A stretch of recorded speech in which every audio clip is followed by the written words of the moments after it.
deu uma paradinha, tá, precisei parar, a questão da estabilidade, empregada e gestante. Então, ao retornar da licença gestante e voltar a trabalhar, ela ainda goza de um período de estabilidade. Esse período de estabilidade, ela corresponde, né, da gestante. Todo o período de gestação, mais 5 meses após o parto.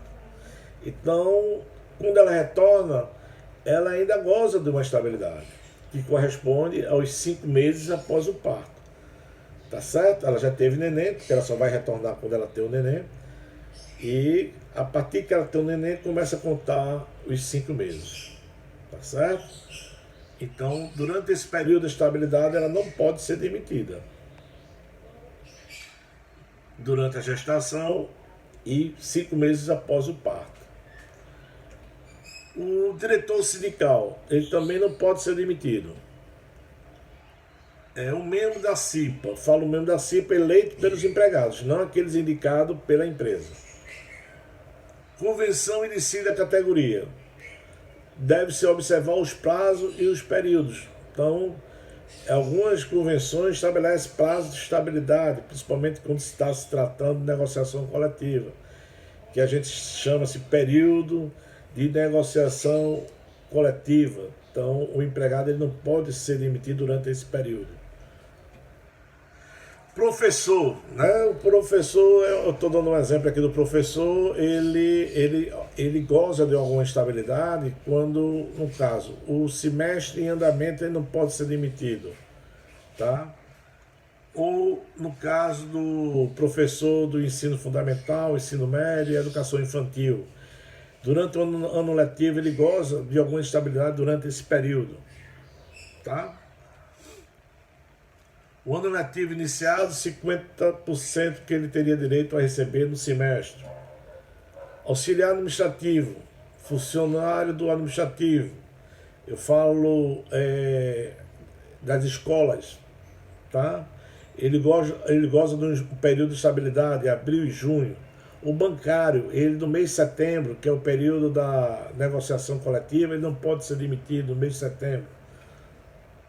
Aviso prévio, mesmo que indenizado, conta como tempo de serviço e interfere no custo da rescisão.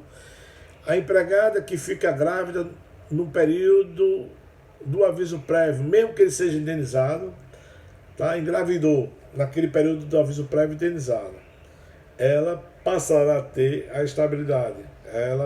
A sua rescisão contratual será cancelada, tá certo? E ela retorna para o emprego, sob pena de ter uma reparação ou de uma indenização equivalente a essa estabilidade, tá certo? Que corresponde a todo o período de gestação, mais 5 meses após o parto. Licença médica. Tá? O empregado de licença médica não pode ser demitido. A mesma coisa com relação ao acidente de trabalho. Funcionário de férias não pode ser demitido. Contrato suspenso.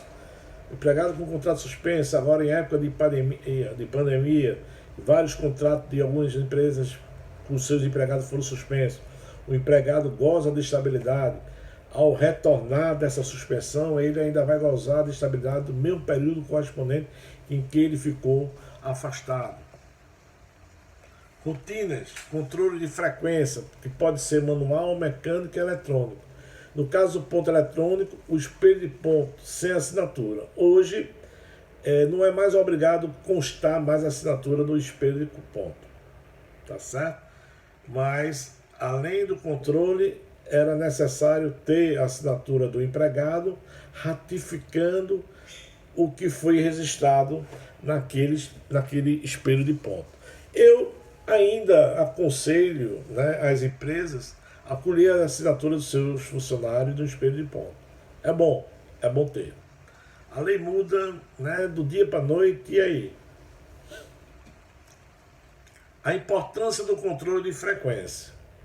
Pagamento de férias a partir de 6 dias, falta não justificada, vai interferir no dias de gozo de férias.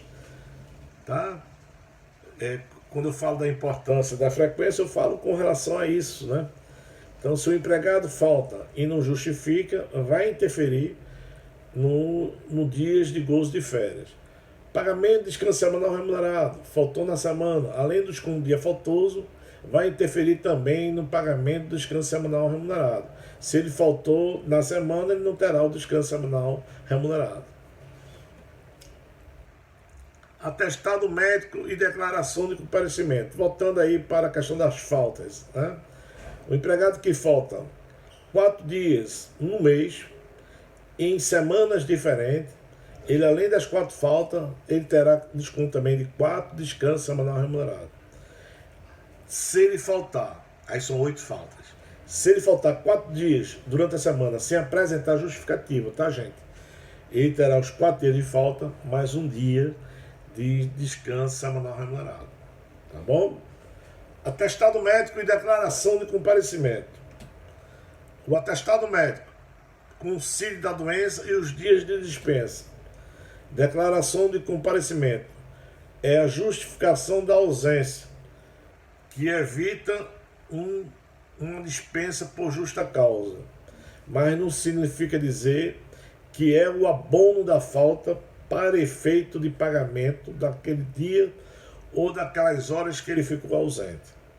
Tá? Existe uma lei que faculta ao empregado a se ausentar do serviço para levar o seu filho ao médico menor de 6 anos. Mas esse direito é apenas uma única vez no ano. Lógico que tem convenções que estabelecem um benefício maior no que diz respeito a essas concessões de acompanhamento de filho, esposa, marido, pais, tá? Mas a regra é só com relação ao filho maior de 6 anos. Perdão, ao filho menor de 6 anos, em única vez no ano. Não pode ir para o médico uma vez por mês, não, é a única vez no ano que dá esse direito. Agora, o atestado de comparecimento justifica a sua ausência. Tá? A empresa não pode demitir o empregado em razão dessa ausência se ele apresenta uma declaração que esteve ausente porque foi acompanhar o filho ou a esposa. Mas isso não significa dizer que a empresa esteja obrigada a pagar aquelas horas no qual ele ficou ausente. Isso só uma única vez no ano, se for para acompanhar um filho menor de 6 anos. Entendido? Qualquer dúvida pode perguntar, tá, gente?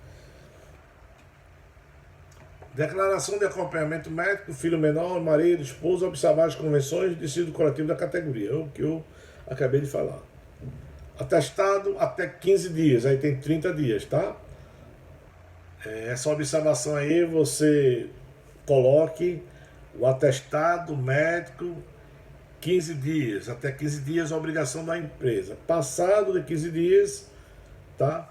Passa a ser a obrigação do INSS. Tá? Faça uma observação também, uma correção nessa observação, tá, gente? Declaração de acompanhamento é garantido por lei a licença para acompanhamento de familiar ao médico, desde que na linha vertical, pais, avós, filhos e netos, marido, esposa, companheiro, mas essas declarações não são ato médico, apenas atesta o acompanhamento de outra pessoa. É o que eu falei para vocês, ela justifica a ausência, mas não abona a falta, tá? No que diz respeito a pagamento. O empregador não tem a obrigação de aceitar, no sentido de abonar, os atestados de ausência para consulta médica. É o que eu acabei de falar, tá? Apenas a falta e contra justificada. Não implicam que esteja abonado a descontar o salário, tá? O salário pode ser descontado. Agora, se o motivo for doença do empregado, tá? Que se ausentou por motivo de doença e foi atestado pelo médico que ele precisa se ausentar durante X número de dias, aí sim, não poderá haver desconto de salário. Tá bom? A falta está justificada e abonadas. Então, acarreta, se é abonada, acarreta o pagamento de salário. Benefício da demissão, como proceder, empréstimos consignados, convênio de farmácia, bolsa, escolas e outros. Empréstimos consignados. A empresa vai ter que descontar, tá? E comunicar o órgão, né, que aquele empregado está sendo desligado da empresa, tá? Então a empresa não tem mais a obrigação de pagar aqueles valores que eram autorizados a descontar do salário do seu colaborador. Convênio de farmácia é a mesma coisa, tá? Se desconta o mês equivalente, correspondente ao mês da demissão, e comunica também ao conveniado, né? Bolsa Escola, se tratando da convenção dos professores e funcionários administrativos, é garantido aquele ano letivo, o término do ano letivo. Tá? Algumas escolas ainda têm no seu regimento o direito, no caso, terminar aquele segmento. O professor foi demitido e o seu filho estava no primeiro ano do segundo grau. Então, alguns colégios dão esse benefício ao demitido que tem aluno matriculado, né, nas escolas no qual ele ensina, a permitir que o aluno termine o segmento, termine o segundo grau.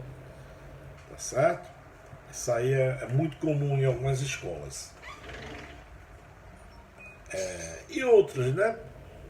Quando eu falo em outros benefícios, como uso de plano de saúde, no caso do bancário, né? Ele tem, em alguns, tá? Tem o direito de usar por 6 meses, por mais 3 meses.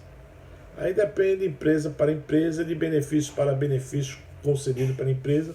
Isso aí é uma faculdade da empresa ou uma determinação imposta pelas convenções ou decídios da categoria. Tá certo? E terminamos o nosso assunto de rotinas trabalhistas, tá certo? E eu vou terminar com aquela dinâmica que eu havia prometido no início. Então, quem assistiu o vídeo, vai lá na pasta de atividades, tá? Vocês vão ter o dia de hoje, a noite de hoje para assistir esse vídeo e responder na pasta de atividade, tá certo? Essa senha aqui que eu vou disponibilizar para vocês. Eu assisti o vídeo, tá? Essa é a senha, tá? Então, para todos aqueles que assistiram o vídeo, vai colocar eu assisti o vídeo. Ah, professor, um vai assistir e vai passar para os demais. Verdade. Então, vocês vão fazer uma pergunta, além de colocar eu assisti o vídeo, entendi tudo, não entendi nada, estou com dúvidas. Não, eu entendi, mas eu quero fazer uma pergunta. E vai elaborar uma pergunta correspondente ao vídeo, ao assunto do vídeo. Tá certo? Tá aí feita a dinâmica e a comprovação de vocês que assistiu o vídeo. Então, quem responder a senha, eu assisti o vídeo, e elaborar uma pergunta, aí vai ter o bônus da atividade do dia, tá? Ainda hoje eu vou disponibilizar também, agora vou tentar fazer ao vivo, que é o assunto da nossa aula de hoje, porque o assunto desse vídeo é da aula passada. E da nossa aula de hoje, eu vou tentar fazer ao vivo com vocês, que será direitos e proteção ao trabalho da mulher e do menor. Tá bom? Então, uma boa noite, né, para vocês e até o nosso próximo encontro. Tá? Não esqueçam de tirar dúvidas, né? Não alimente dúvidas. Tire. Espero ter contribuído com vocês, tá bom? Um abraço a todos e até